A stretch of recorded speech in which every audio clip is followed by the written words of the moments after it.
Ready? Good afternoon, everyone. If I could have everyone take your seats, please.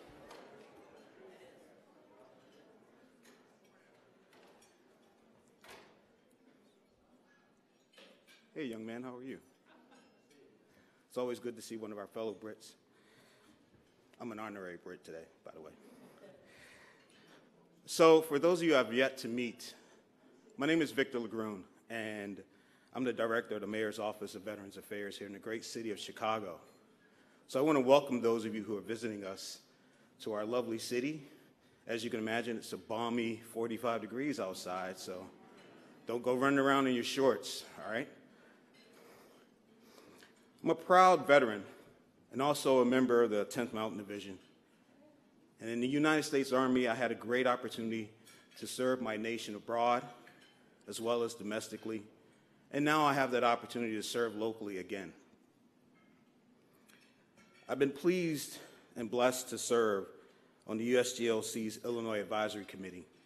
And for me, that continued service has allowed me to be not just a citizen, but also an engaged member of our community here in Illinois and Chicago. It's an honor to welcome you to a very critical conversation. As you know, and you've heard in the media, and you've talked at home around your table, we are in a different place today. We're in a time when many are questioning the role of the United States as a leader, domestically and nationally. And we also recognize that we are at a place where we're having far more discussions today about national security and international affairs.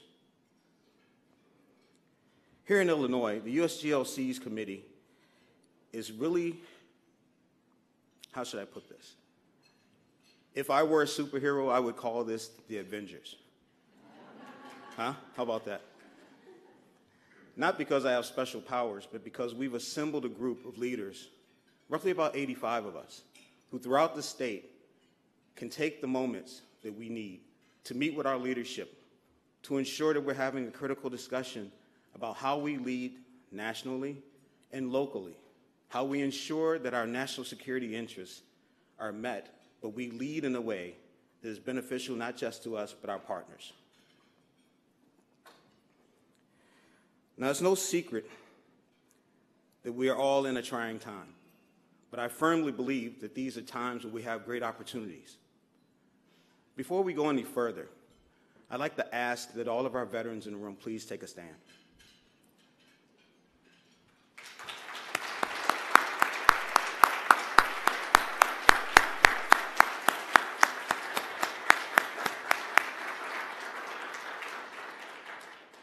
I'd like to thank the best and the brightest of us, and those of you that I call and consider comrade and brother and sister, because you too have served.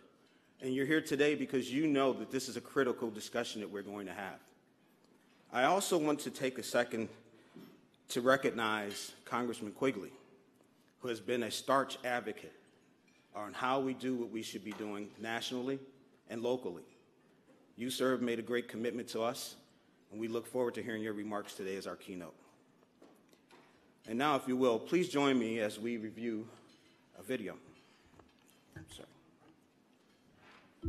Some say Washington is broken. That our country is just hopelessly divided. But let's be honest, people like to exaggerate. No. Yes. The truth is, there's a lot that still brings us together. Both Republicans and Democrats. Democrats and Republicans. A consistent bipartisan effort To help lift people out of poverty around the world. In the last 2 years, Congress passed significant pieces of legislation that strengthened American global leadership, Advance our economic interest. make us more secure. and champion our values. How about the Water for the World Act? It promotes safe, clean drinking water for 1 billion people around the world. Not bad. Or the Girls Count Act. That's going to ensure that girls around the world are protected from trafficking and exploitation, allowing them to get the education they deserve. And that can be game-changing. Together, we crafted and passed the Electrify Africa Act This bill is a step toward fulfilling America's promise to reach 50 million people in Africa and create 30,000 megawatts of generation capacity. Now that's powerful. That's huge. The Global Food Security Act is a big one. We are tackling the root causes of hunger through America's Feed the Future initiative. And already lifting millions of farmers out of poverty. And providing millions of children nutritional support. We joined together to pass the Foreign Aid Transparency and Accountability Act. That bill ensures an even greater return on investment for the American taxpayer. It's a big win for this small But strategic 1% of the budget. I voted for that. I voted for that. I voted for that. I voted for that too. And so did every one of my colleagues. every Single One. We even got a little wild. No, not that kind of wild. We got the End Wildlife Trafficking Act into the end zone. That's END, eliminate, neutralize, and disrupt wildlife trafficking. That law helps cut off billions of dollars. Billions of dollars to the terrorist organizations from the illegal wildlife trade. And we just voted for the End Modern Slavery Initiative Act. A powerful step towards ending sex and labor enslavement for good. That moves more than 27 million people. In 165 countries. closer to freedom. Yeah, I'd say broken is perhaps a bit overstated. We're getting things done for the American people and for the world. Clean water, Rights for women and girls. Energy infrastructure. Food security. Preventing wildlife trafficking. Thwarting terrorists. Ending modern slavery. It all adds up. It all serves to make our nation safer. And stronger. I'm not saying we don't disagree on a few things. But at the end of the day, we're working together for our country. To build a better, safer, and more prosperous world. And that is something we can all be proud of.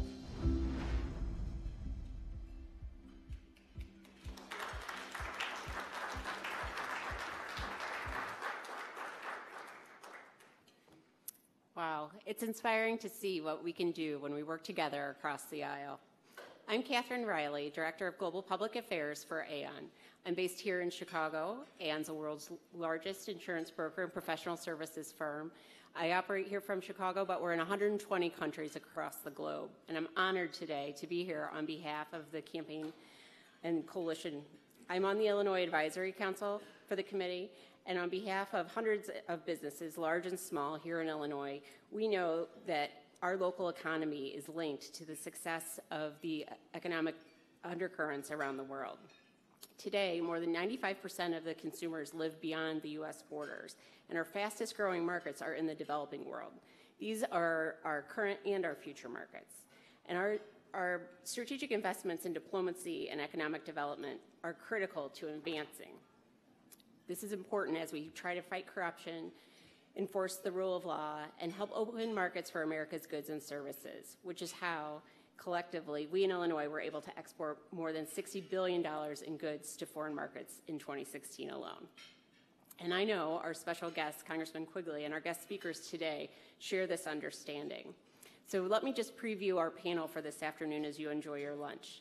In a few minutes, we'll hear from panelists featuring Lieutenant General John Castellaw, who served in the U.S. Marine Corps for 36 years, most recently serving at the Pentagon as the head of Marine Aviation and overseeing the budget of the entire Marine Corps. He commanded the American Force in Multinational Security and Stability Operation in East Timor, served as the Chief of Staff at the U.S. Central Command at the height of the wars for both Iraq and Afghanistan, and served with the United Nations during the siege at Sarajevo.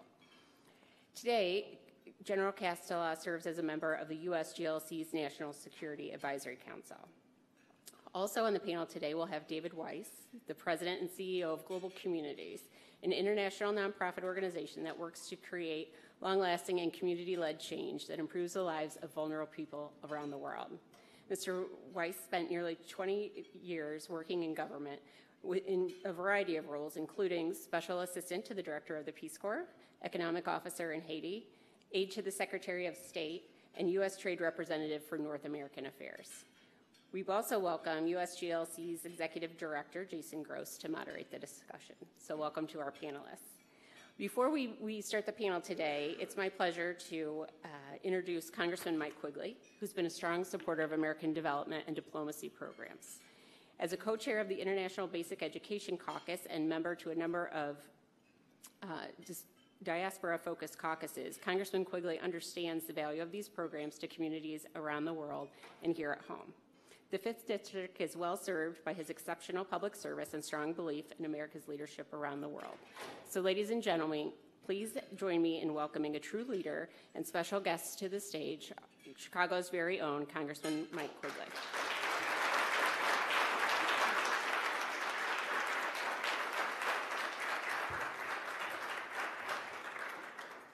Good afternoon.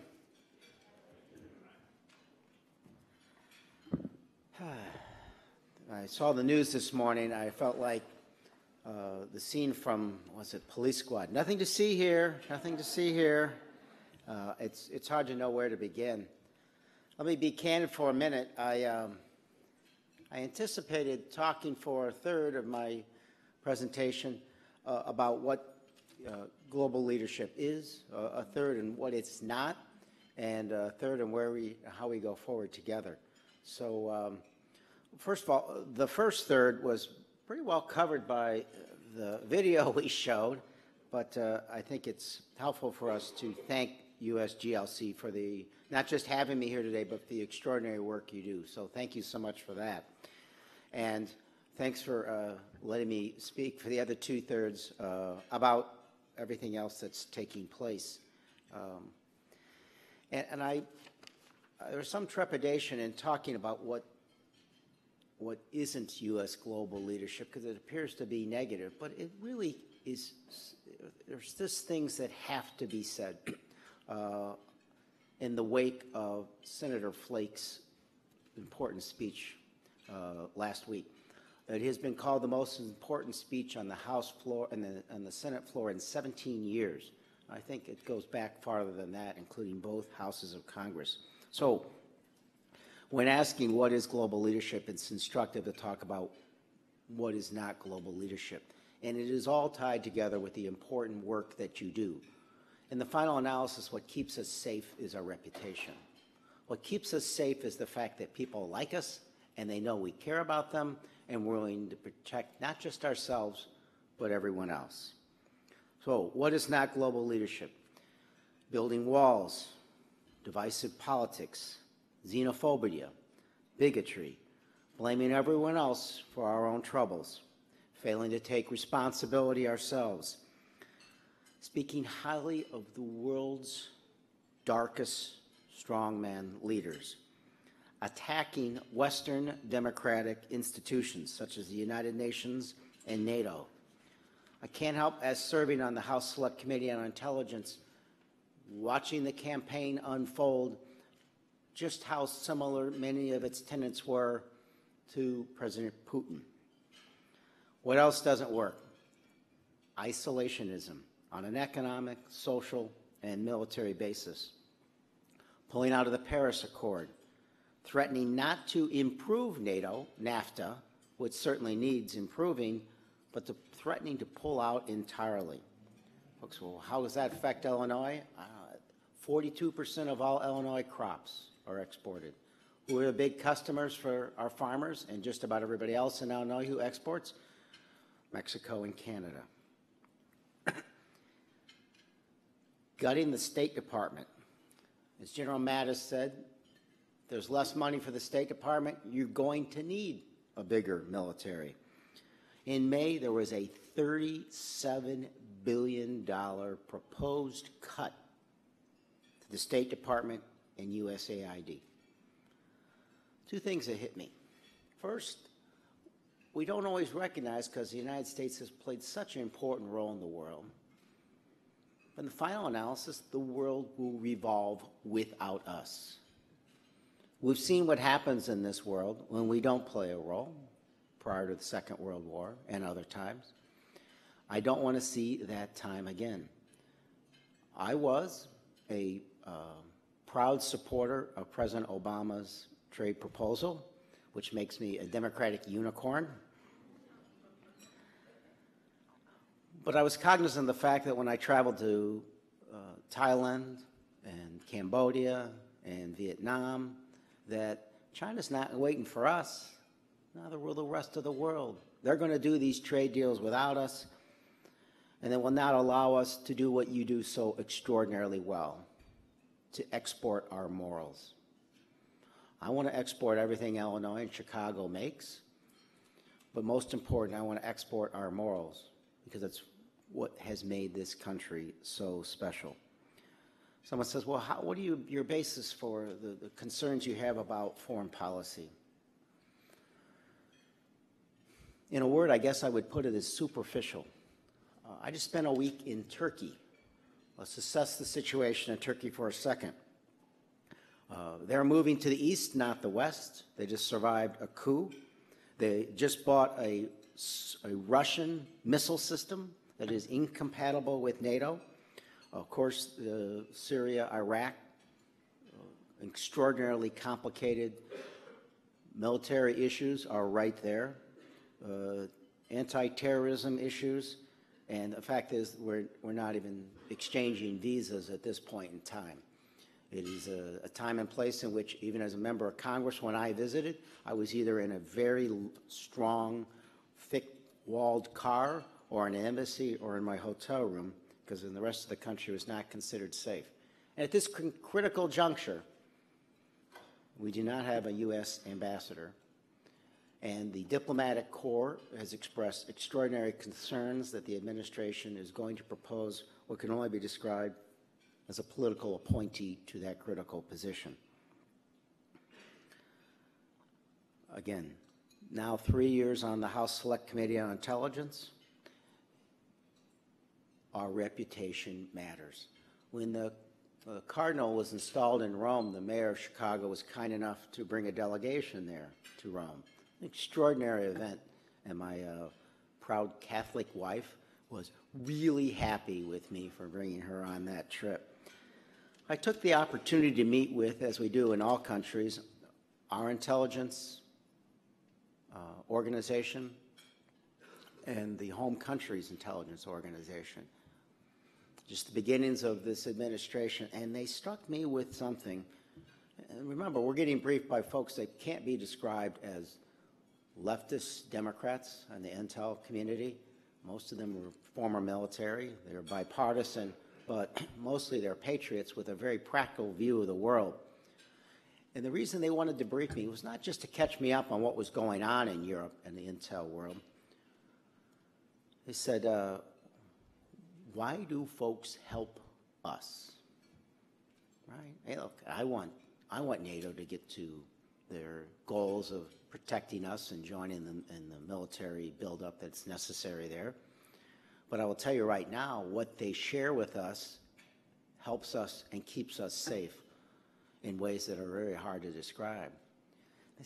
They said to me, why do you suppose these people help us? Why do people from other countries give us such extraordinary information?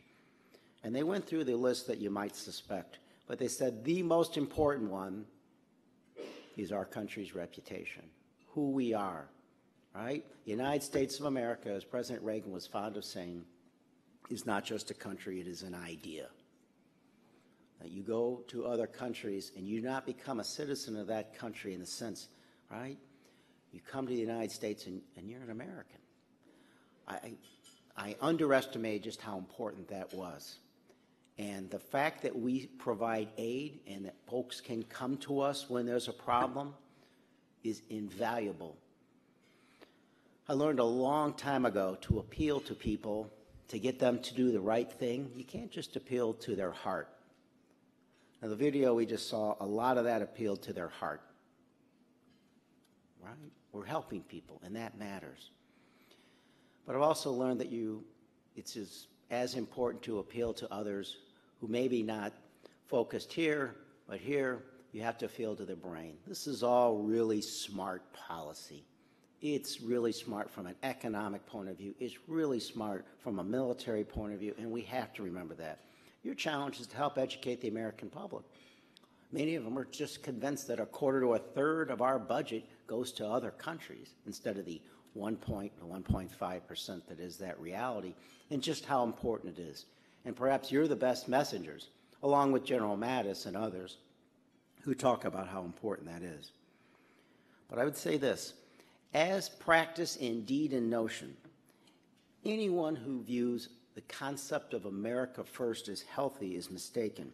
As practiced and preached in word and deed by this administration, it is a problem. I want you to ask yourselves, how many countries out there believe that they can count on us right now when the chips are down? They watch everything we do. You're internationals. You've seen all this. You know that when you go to other countries, what happens in a little glitch in our news is headlines in all those countries. They know exactly what we're doing, and it matters to them. If there is a natural disaster, do you think they have a lot more faith in us after they've watched what happens even in Puerto Rico, by the way, part of the United States, during a health crisis? Do you think anyone in NATO thinks that Article 5, do you think they all are certain that we would back up our Article 5 commitments? It's time for us to face those tough questions. Now, the third is sort of where we go from here. I look at it this way. Thank you, General, for your service and for all the veterans here.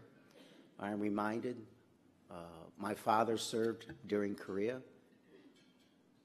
His father, who adopted him out of an orphanage during the Depression onto a dirt poor farm, the man who adopted my father fought in the First World War and was gassed in the trenches, and gave him afflictions that lasted with him, and it killed him prematurely in 1951. So I think extraordinarily fondly of those who have served, particularly the greatest generation who beat back fascism. To another extent, every generation's challenges are different. Hitler could not come through a computer cable and turn out the lights or inspire those to do acts here. It's a different time. In the final analysis, we've got to meet that challenge in a different way.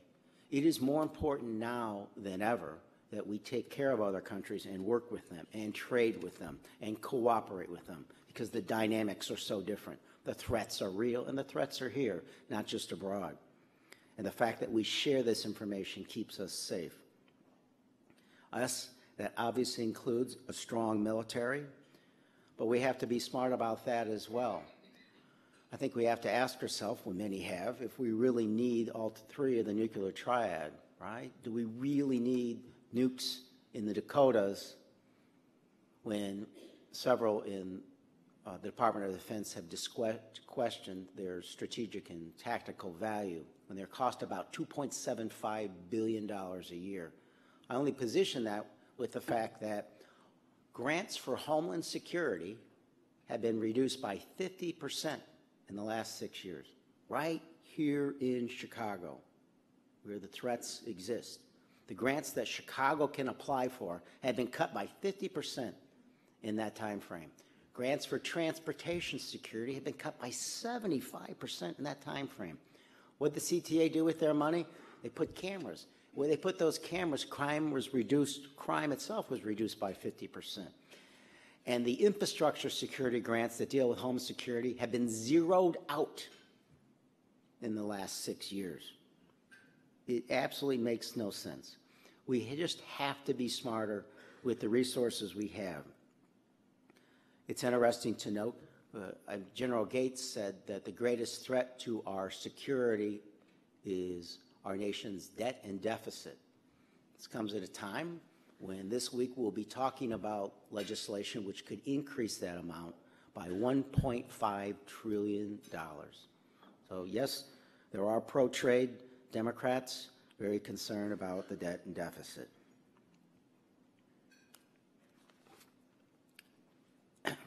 None of this works without these strong relationships built on trust and mutual respect.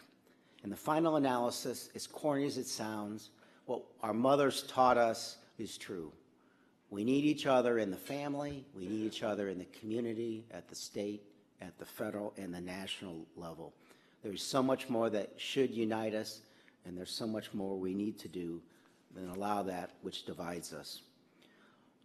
What concerns me, and one of the reasons I brought up the president's campaign, is traveling across the world, you begin to hear leaders saying the same thing about their country first. That does them no good. It does us no good. We need to push back on a worldwide basis. We know that when countries work together in concert, the chances of conflict decrease. Despite its challenges, globalization has led to one of the most peaceful and productive times in world history. Adopting protectionist policies stifle this progress and certainly won't put America first. Our efforts to tackle domestic and international obstacles are not mutually exclusive, and they must act and happen simultaneously. To reassert our integrity for global leadership, we must lead by example. This includes recalling lessons learned from earlier periods of isolationism. Relinquishing ground in this area creates vacuums, which less friendly, less democratic actors are all too prepared to fill. The Russians and Iranians have expanded their role in the Middle East. China has grown far too assertive in the South China Sea. These facts notwithstanding, abdicating global leadership and belittling allies have become a hallmark of this administration. This does not put America first. Our UN and NATO partnerships must not just be honored and preserved, but strengthened. If we are serious about taking on terrorism, cybersecurity threats, and other dangers that jeopardize the peace of our planet. Instead of distinguishing between winners and losers and sowing division where it need not exist, we must acknowledge our shared goals and values with our allies across the world.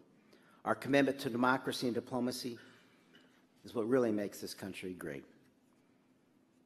On the national security front, the United States has the strongest military the world has known, but our leadership and influence is also historically rooted in that soft power. We know that for real change to take shape around the world, communities and governments must be invested and empowered. For decades, allies have counted on the U.S. to step up to the plate and protect the shared values we all hold dear. As we face international crises, both old and new, we need to put more faith and investment into our international and diplomatic institutions, not weaken them. The United States did not earn its reputation as the leader of the free world by standing back and allowing dark forces to prevail. Thank you so much for having me. Take care.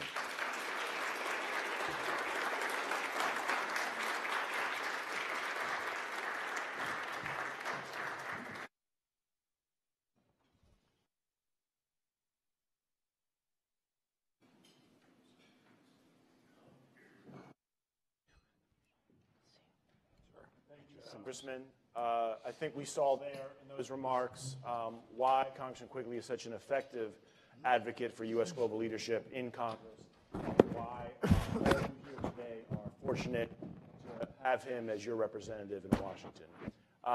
As Catherine said, my name is Jason Gross. I'm Executive Director of the U.S. Global Leadership Coalition. It's my privilege to be here today to moderate this discussion. A number of you are old friends of USGLC and know us well. There's some new faces in the crowd today. So let me give a brief introduction to our coalition. USGLC is a nationwide coalition of over 500 businesses, NGOs, faith-based organizations, from Boeing to Bread for the World, from CARE to Caterpillar. We have a national advisory committee that is chaired, a bipartisan committee that is chaired by General Colin Powell, and boasts every living former Secretary of State, from Henry Kissinger to John Kerry. We're proud of the growing strength of military voices in our coalition. Our National Security Advisory Council has over 185 retired 3- and 4-star flag officers and is co-chaired by Admiral James Stavridis and General Tony Zinni. They're buttressed by 30,000 veterans for smart power nationwide who have returned from the front lines to testify about the importance and effectiveness of civilian programs for our national security. We're active around the country. We go from coast to coast, from Maine to Washington State, from Arizona to Florida, right here in Illinois. And that group of Avengers that Victor talked about in his opening remarks, in your materials, your table is a list of our Illinois Advisory Committee. We're thankful for their leadership, and many of them are here today, and we appreciate that. So what unites this, binds this diverse coalition, is a firm belief in the importance of U.S. global engagement. and that strategic investments in our diplomatic and our development programs alongside our defense are essential to advancing our national security, our economic prosperity, and our values as a people and a nation. And that leading globally matters locally. So we frame today's discussion at a very challenging time, as the Congressman referred to as well. These programs, so essential to our country, facing a potential 32% cut. At the same time, our nation faces challenges across the globe that are unprecedented. North Korea, Afghanistan, the largest refugee and displaced crisis since World War II. In Africa and the Middle East, 30 million facing 4 famines. So the programs this budget funds to address these challenges under some duress. And that's our discussion today that we face, basically. What is America's role in the world today? And how can this investment in that key 1%, that small 1%, but strategic 1% of our overall federal budget, the international affairs budget, how important that is to our future?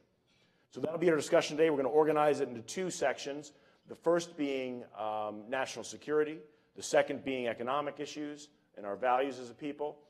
We'll have a discussion here, then turn to you for some participation as well. We'd love to hear your questions. My colleagues will have mics to go around for those who raise their hand, and ask you to keep it as questions, not as speeches, so we can get to as many of you as possible, and also to hear from our distinguished panel. So let me kick off the discussion by turning to General Castello. General, you were one of 120 retired 3- and 4-star flag officers who wrote to Congress earlier this year saying that we needed to invest in our international affairs programs. What from your service to our country overseas did you see during your career that led you to believe that investments in these diplomatic or development programs are essential for our future national security? I guess as a Marine, I'm not only first to fight, I'm first to answer your question. Right? Fair enough. Well, since 9/11, we've deployed over 2.5 million military personnel. In the fights, we've had over 50,000 wounded. We've had over 7,000 killed. That's a sobering count. Also, if you look at America today, less than 1% of our citizens serve in the military. Just as you saw with the recent deaths of our heroes in Niger, multiple deployments for those individuals. And we can drill down a little bit farther. The congressman talked about growing up on a dirt farm. 40% of those who serve in the military come from 16% of those who live in rural America. Another sobering amount. Peel it back a little farther. Again, I'm saying further. It's my regional dialectical speech impediment. When we look at those 17 to 24-year-olds in America today, 3 out of 4 are ineligible to serve in the military because of various disqualifying factors. We are grinding up our seed corn. This is unsustainable, and we have to, instead of defaulting to the military, bring to bear all of America's power. That includes diplomatic, economic, and cultural. One of our greatest elements of power is our ability to influence by being, as President Reagan said, that shining light on the hill. So what we need to do, and what I have seen traveling when I was in the military and since, is to balance our use of national power, to use all those elements. Success would be never having to deploy those military forces. Success would be being successful with our leadership, our global leadership, using our diplomacy, economic power. That's what we need to do. Thank you. Congressman, we see many of the crises around the world right now, Yemen, South Sudan, Somalia, Syria, as man-made of origin. You look back a decade ago, 80% of the world's humanitarian assistance were going to natural disasters. Today, 10 years later, it's almost 80% are going towards man-made conflict, political and military conflict. How do we, the United States, address some of these weak and fragile states before they deteriorate into failed states, and then the national security problems from there grow, metastasize, and threaten our national security here at home? Secretary Gates said development is a lot cheaper than soldiers, but it has to be an early and ongoing sense of contribution. It can't be like you meet them and say, who are you? They have to know who we are on an ongoing basis. Some of that is the educational process in which we work on these things. But I do want to stop you for a second. We are somehow calling some of this man-made, some of it not man-made. At this point in time, much of the instability in the world that we're going to be facing are natural disasters that, if not man-made, were contributed to a large extent by man's indifference. The instability created by climate change is going to be staggering levels. And the first way to deal with that is to recognize that and to participate with the world and not pull out of Paris Accord, and recognize what those threats are and to begin to help those countries adjust to what they're going to be facing. Because it will be the poorest countries, the poorest people in the poorest countries who face this. We're already starting to see in our own country with fires, the number of hurricanes and their severity. It's hard to say that any of this isn't pointed to that. But back to the larger issue is there are institutions across the world that we have to continue to support, but it can't be episodic. It has to be ongoing and thoughtful. Thank you. David, turning to you, your organization, Global Communities, was involved in our response to Ebola. National security threats come from a lot of different places. Sometimes they come from pandemic disease. And from your perspective, when you see the U.S. response to the Ebola crisis, very much a whole-of-government approach. Our military was involved, our diplomats, our NGOs, our development and health professionals to bring about in addressing that crisis. Now looking back on it as you were involved on it, what did we do well in terms of responding there? What can we do better for the next pandemic? And it's not a question, of course, if, it's only a matter of when the next health pandemic faces us.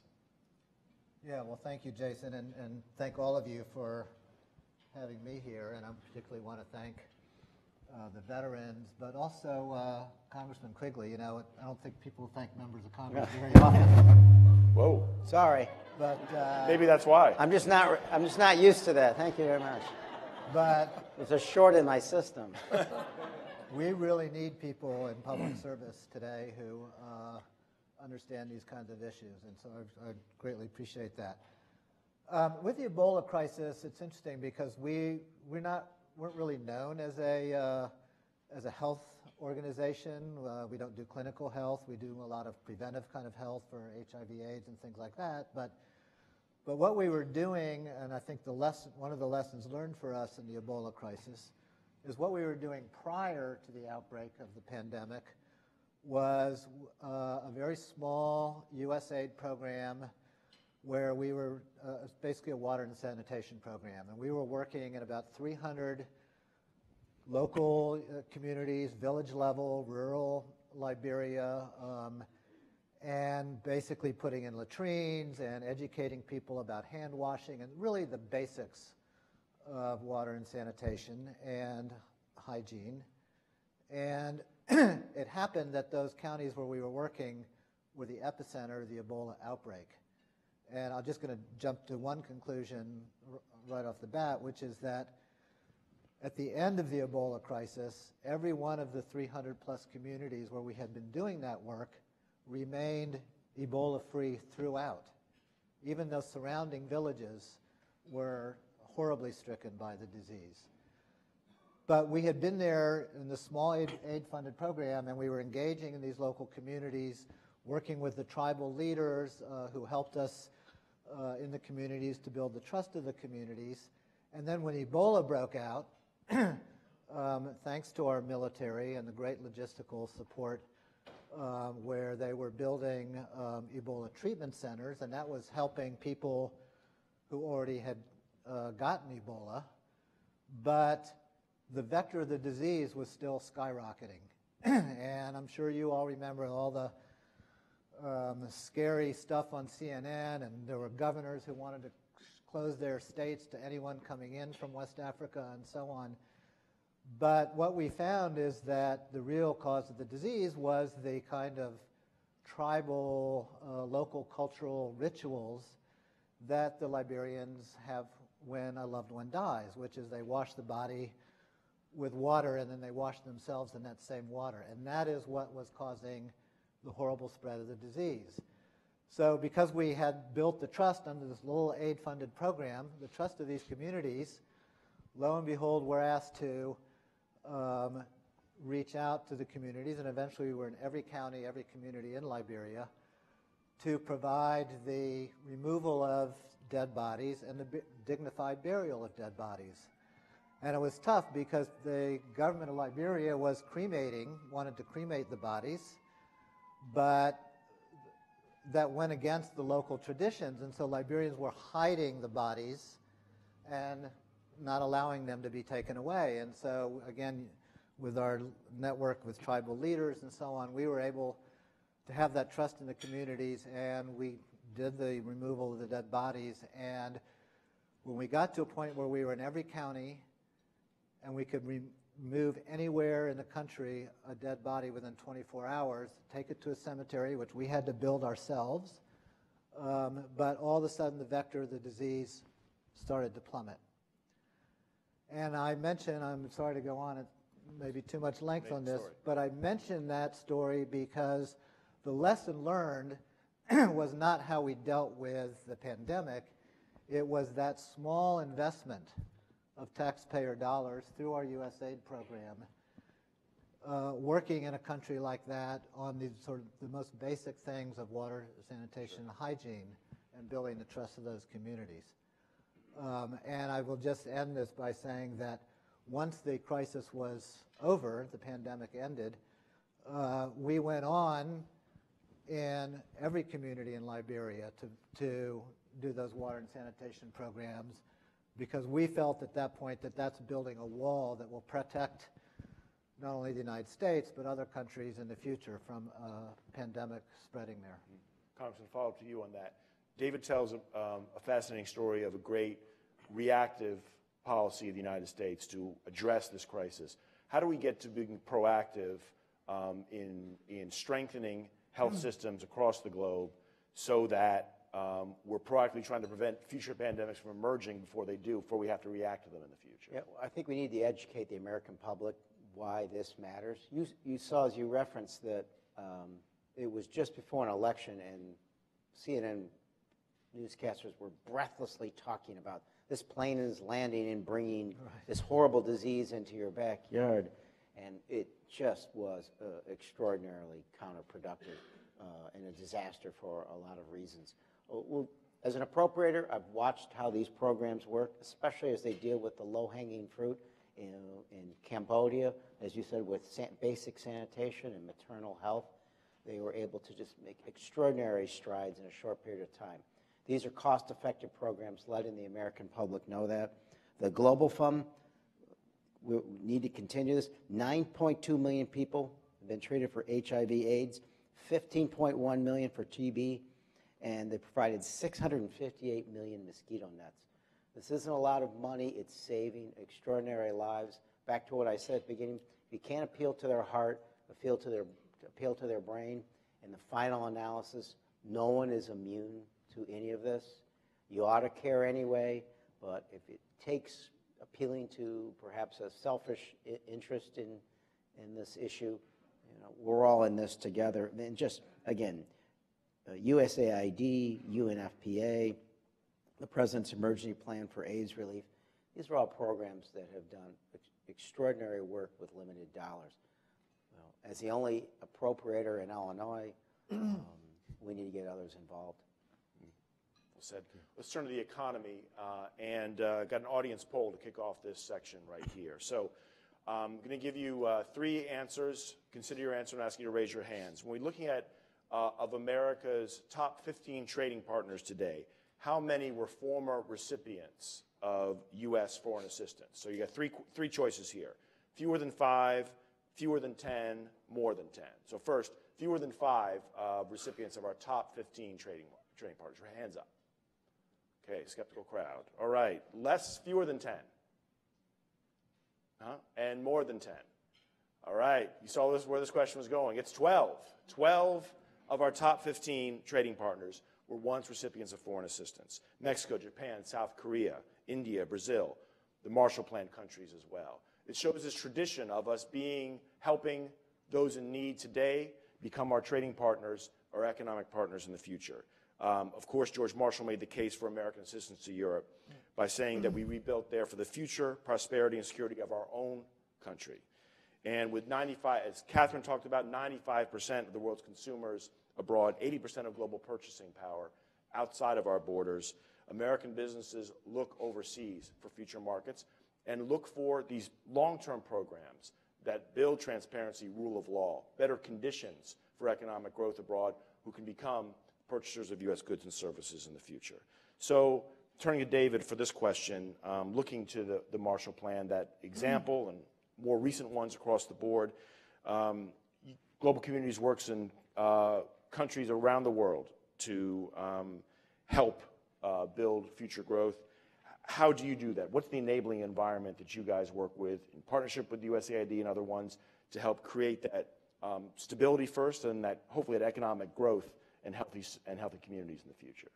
Well, enabling environment are the right words to use. I was actually a couple of weeks ago at a meeting with some new members of the National Security Council staff and was a little taken aback when somebody asked me the question, how do we get to peace in the Middle East? And I'm going like, wow, this is kind of really... You've got 3 minutes. Is that where we're starting from?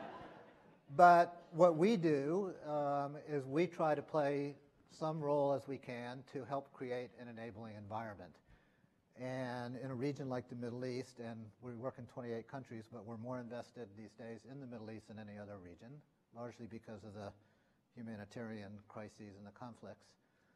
But there's a whole variety of things that we do, and you have to sort of take them together, but it ranges from helping to build social cohesion within communities that are severely impacted, politically, economic, socially, by this massive influx of Syrian refugees.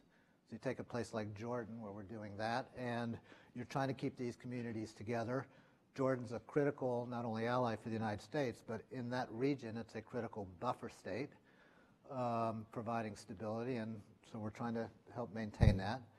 But we also do things like, I mean, you look in that region of the world, as with many other parts of the developing world, there's a huge youth bulge.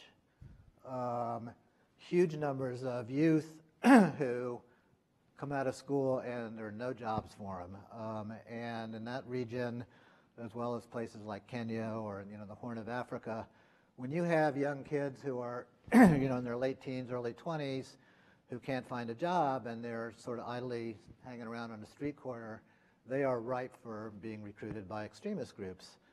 And so we were working, actually, I have to say this since I'm here in Chicago, I can't resist, but in this case we had some funding working with the Caterpillar Foundation. And we were doing a vocational training program in 3 countries, Yemen, Jordan, and Lebanon. It's demand driven, so we work with the business associations, with the hotel and tourism industry, or maybe the automobile dealers, and they tell us what jobs they can't fill because they can't find people with the skills. And so we'll train people in those skills and they can come out and go right into a job. And so that's sort of what I mean when I talk about trying to create an enabling environment for stability. And then peace is up to the politicians take advantage of that enabling environment and try to move things forward. Congressman, from the Illinois perspective, Illinois, the fifth leading exporting state in the union, 23,000 companies exporting goods around the world. You talked about the percentage of ag exports that come from the farms of Illinois that go to the rest of the world. Tell us how long-term American investments in overseas markets help Illinois for the future. Yeah, you talked about how countries that were once recipients are now purchasers. Let me cut that in a slightly different way. And this is a bipartisan criticism of where we are toward that point. In the last campaign, the two major party candidates came out against trade. I mean, trade is bad from both extremes. It is so hard, given the polarization of our country, to talk about this thing at this point in time. And it is not just as it relates to what you're talking about. When I sat down, when I got sworn in, Congressman Mark Kirk came up to me and said, just so you know, everything that gets done here gets done in the middle. The middle is depleting, and the issues in which the middle has accomplished great things are the most controversial and difficult, and trade is right there. It's gotten to the point where hyperbole and extreme points of view make that difficult. And to the point of what your mission is, working together, because if you trade together, you're less likely to engage in conflict and all the other benefits that come with it, including job growth.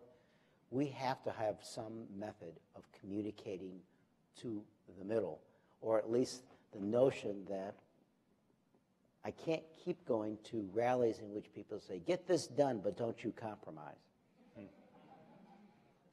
I can't think of a better example than the elements of trade. It benefits Illinois tremendously. There's 25,000 entities in this state that trade, right? Eli's Cheesecake exports, right? It's jobs right here. Talk to Mary Howe on Elston Avenue. She'll tell you, the tariffs she faces in the Pacific Rim, she can't export her ice-making machines. But if that's done, she's going to export, and she's going to create jobs right here in Chicago on Elston Avenue.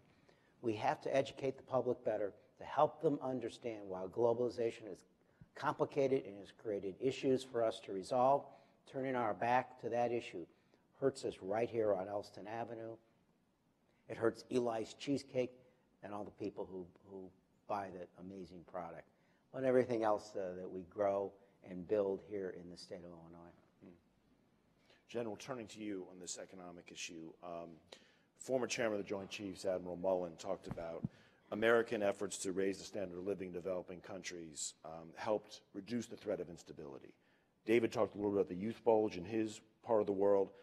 How do you and what you've seen around the world connect those dots for us about how economic instability, social instability leads to potential national security threats for us down the line? I worked with Admiral Mullen when he was CNO, and he certainly had a great vision of this.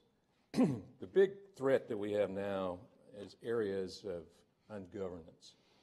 What's happening with what's going on in Syria and other places of the Mideast is that as we whack ISIS and other extremist elements, they're fleeing and going into areas that are ungoverned. And that's like West Africa, where we've seen some of this. Recently, I visited the Central African Republic. And what I see has been mentioned is that you have a tremendous youth bulge without jobs for these people to occupy. And one of the great ways that we can address this is something that's near and dear to my heart, and I think the congressman as well, is in food security. That is a great area where we can work with those countries over there, that we can share with them such concepts as precision agriculture, herd management. Believe it or not, Chad has several million cattle. That's something that if we could just introduce vaccinations and some management, then we could increase the productivity of those herds by 25%. And no country has ever been really successful without having an agricultural base, and that provides stability. It funds other development projects. It helps with other industries, and it just starts putting the glue into that society that creates those jobs, which then comes to stability. Let me just quickly, I know I talk too much and I don't talk very fast, but in Djibouti, one of the great examples was that we sent a well drilling team and a veterinarian out into the hinterland in Djibouti. The veterinarians vaccinated goats, and instead of having none or one, they had 2 or 3 kids, goat. And then the ladies in the village were responsible for water. They had to walk sometimes 3 or 4 miles to the well. The well drillers drilled a well near town, and you know that when mama's happy, everybody's happy. And so what that did was put confidence in the government. It reduced the opportunity for those insurgents to operate because the citizens felt confidence that their government was working to try to ensure that they had an ongoing organization. And that's how I think Admiral Mullen talked about eliminate those opportunities for instability, provide those elements that appeal to every common working person across the globe.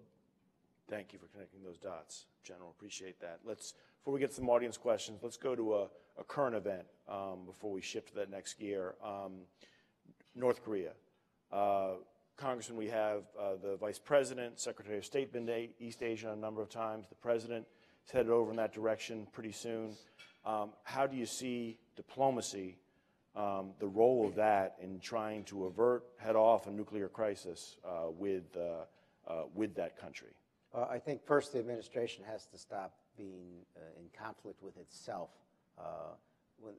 As you said, Secretary Tillerson's been out there on numerous occasions, as many of our diplomatic corps. When the administration says he's wasting his time, other people pick up on that, and our allies question our commitment. So there needs to be a consistent message from the administration of what our goals are.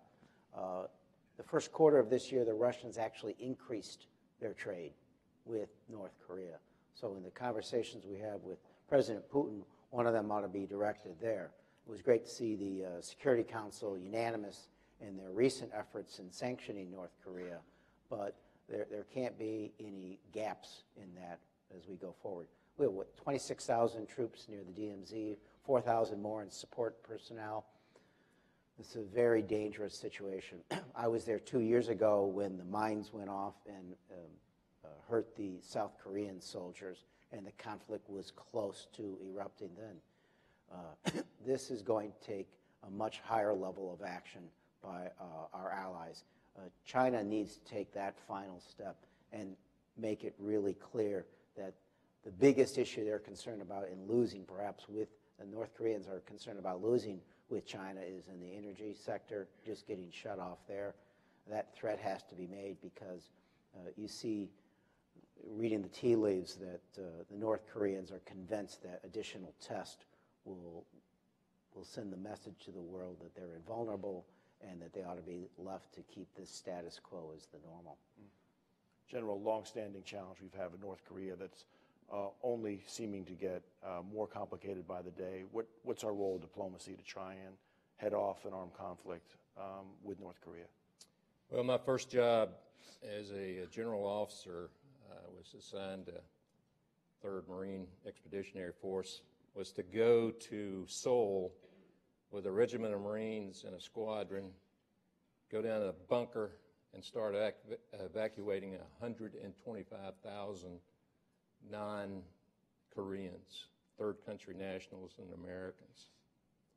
And at the same time, I had to be prepared to deal with conventional artillery, airstrikes, and the use of chemicals and biological agents. at that time. When we talk about war on the Korean Peninsula, we're talking about a conflagration that we haven't seen since World War II. And we should make every effort to avoid getting into that gunfight. Diplomatically, I'm a peer of Jim Mattis.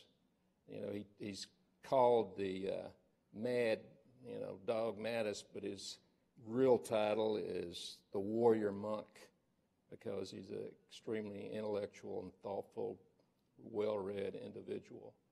And he is the one that said, if you do not provide more money to the international relations funding, then you're going to have to buy me more bullets. And so what we need to do is to ensure that we put all elements of the U.S. government into pursuing a diplomatic solution to this, working with our allies, working with our enemies in order to avoid getting into that situation where we would bring that hell and damnation on the Korean Peninsula. Well, let me turn to the audience for some questions right now for this. You raise your hand. We have one. Please tell us who you are and ask your question. Sure, thanks. Ben Taylor from the U.S. Chamber of Commerce here in Chicago. First, Congressman, thank you so much for your comments to the Chicagoland Chamber on Friday on trade. You've been a staunch ally and support of not only NAFTA, but Trade Promotion Authority, Exim Bank, et cetera, et cetera. Appreciate that. To piggyback on the General's comments and question, where do we see your appropriator, Congressman, where do we see these state foreign ops titles, USTDA, USAID, in this omnibus spending bill in December? Yeah, we're going to find out really soon. I mean, this week's actions are probably going to be, we'll see a draft tax bill, and that's going to take up a lot of attention. Obviously, apparently there was some news this morning coming out of D.C., but that's going to take up a lot of the oxygen in the room. But shortly thereafter, we're going to start getting some rough ideas of how they're planning to fund the government as we go forward. It is helpful to see on a bipartisan basis the message that I hear in this room coming out of Washington, D.C., that they get this, that when I talked about that 32% cut to state and USAID, there was a pretty strong opposition across the board toward that end. These are all folks who get that aspect of it. There is clearly an audience out there that gets this mania that, as I began, it's America first, but I still think there's a majority of members of the House and the Senate that understand that this is wildly cost-effective and helpful.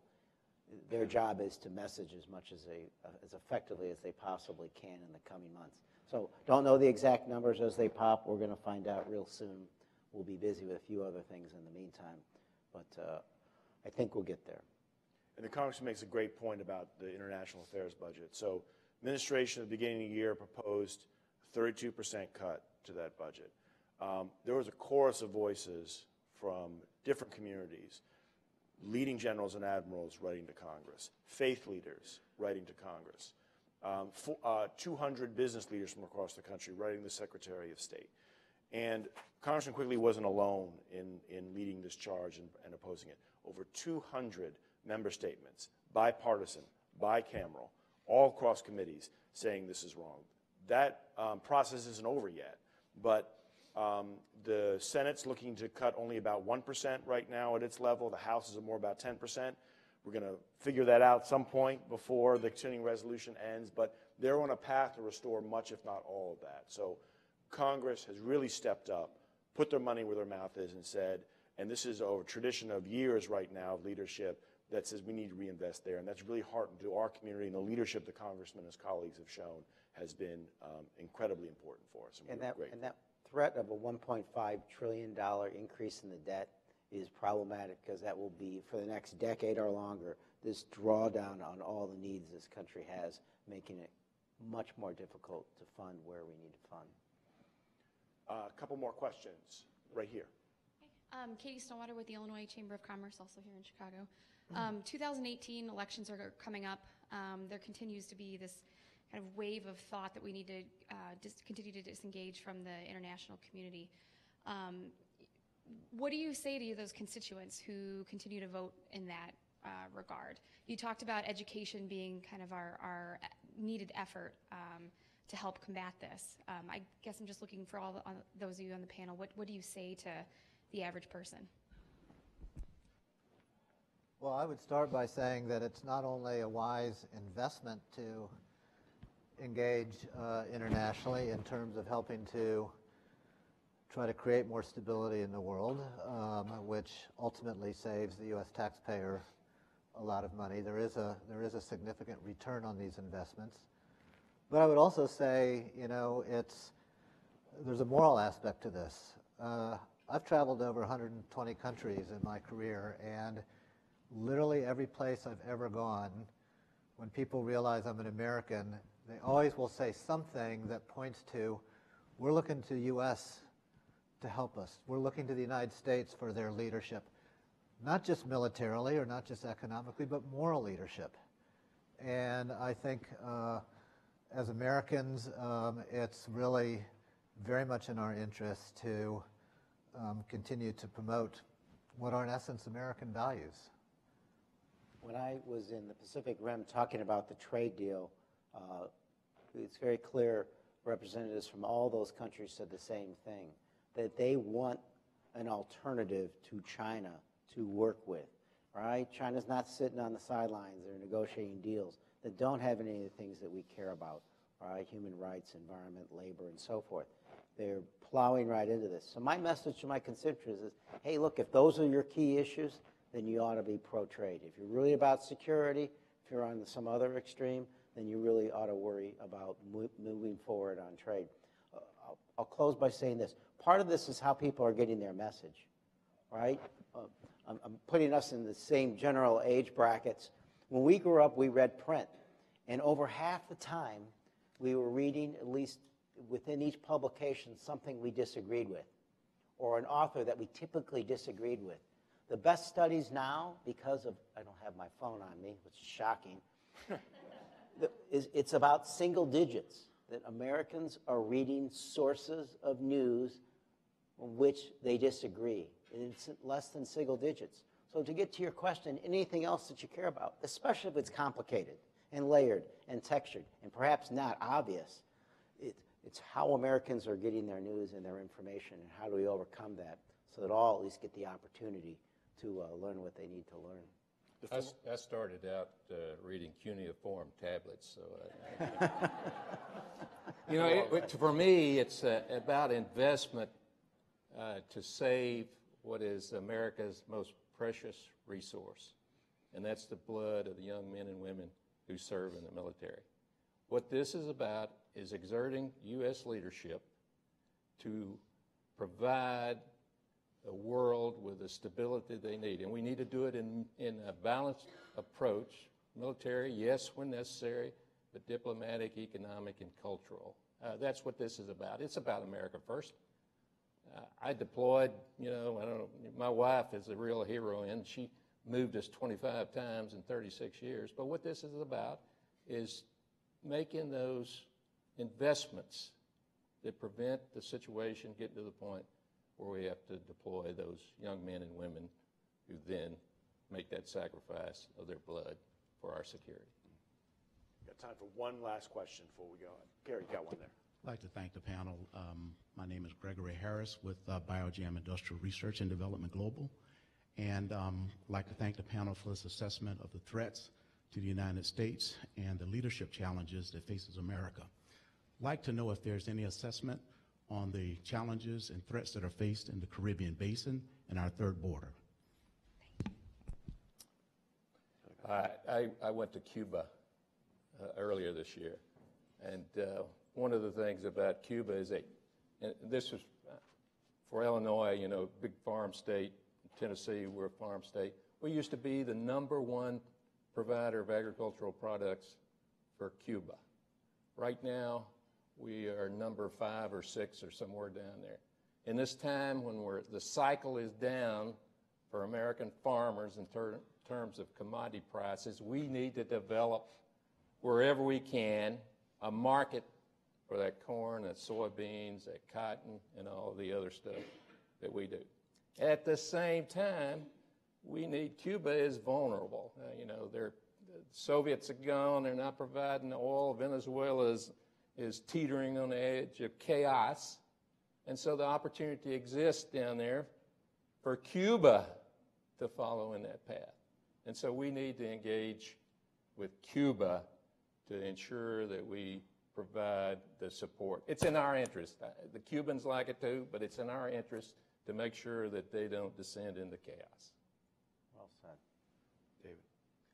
Yeah, I think the other aspect when you look at the Caribbean basin is, as we have seen in spades in the last couple of months, these are all island nations that are extremely vulnerable to hurricanes and natural disasters and earthquakes. I came back last Friday from Haiti. And I think the kind of investments that we as the United States can make in these countries in terms of disaster risk reduction, helping them to learn about how to build in accordance with international building codes that can withstand hurricanes, helping them to undergo programs where they understand the needs for insurance to spread the risk financially. These are all kinds of things that are not just beneficial to those island nations, but ultimately, when they're not done, who ends up paying the bill? I mean, we have huge, huge programs to come to their rescue, and sometimes they're effective, sometimes a little less so, but we feel an obligation to the United States to help these countries. They're in our backyard, they're our neighbors. But ultimately, I think having these kinds of programs to help prevent them from being so vulnerable are, again, we get a huge return on that investment. Congressman, can you close us out either on our hemisphere or any larger thoughts too you want to? Look at the history of Haiti and the Dominican Republic, North Korea and South Korea, same neighborhood, different political institutions and entities in place, and look at how that impacts their economies, their well-being, and how important our role is toward all those. Thank you. Well said. To finish up, I'm going to ask my colleague Will McEntee to come up and close us out. But first, will you please join me in thanking our panelists for really thoughtful and interesting discussion today. Really appreciate it. Well done. Will. Thank you, Jason. For those of you in the room who don't know me yet, please allow me to introduce myself. I'm Will McEntee, the Midwest Regional Outreach Director for the U.S. Global Leadership Coalition, and proud to be the organizer here in the state of Illinois. I'd like to thank Congressman Quigley, General Cassavaugh, and David Weiss for leading us in such an important and timely discussion today. Congressman Quigley, we're so grateful for your leadership and support of U.S. development and diplomacy programs. Illinois is so fortunate to have you as a champion for them in Washington. Thank you as well to Victor Legrune and Katie Riley for running out our program today, doing a great job representing our Illinois Advisory Committee. And thank you to my colleague Jason for guiding such excellent conversation. Let's give another round of applause for our great speakers.